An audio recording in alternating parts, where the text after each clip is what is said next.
Vishwanagar from Cosmos Flex Private Limited, India, and we have been associated with Consultancy for the past 1 year.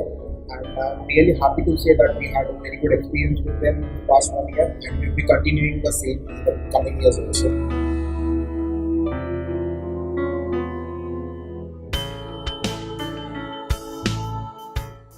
This is going to be very much helpful to my students because they are the MBA students, and when they enter into industry, they will be also getting the exposure with the help of concept plus added advantage with the help of industry side.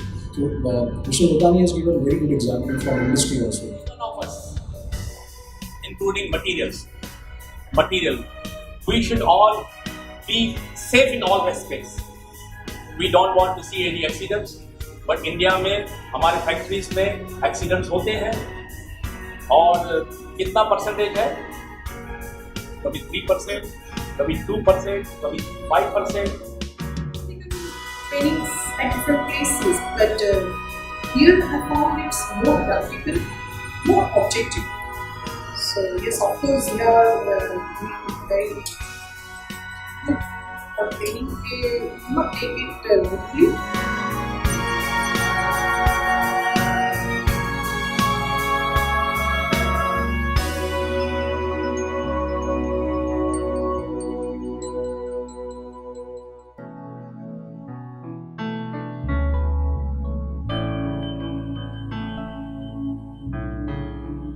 Training and consultancy services for operational excellence, strategic business goals, profit maximization, employee engagement, and culture change.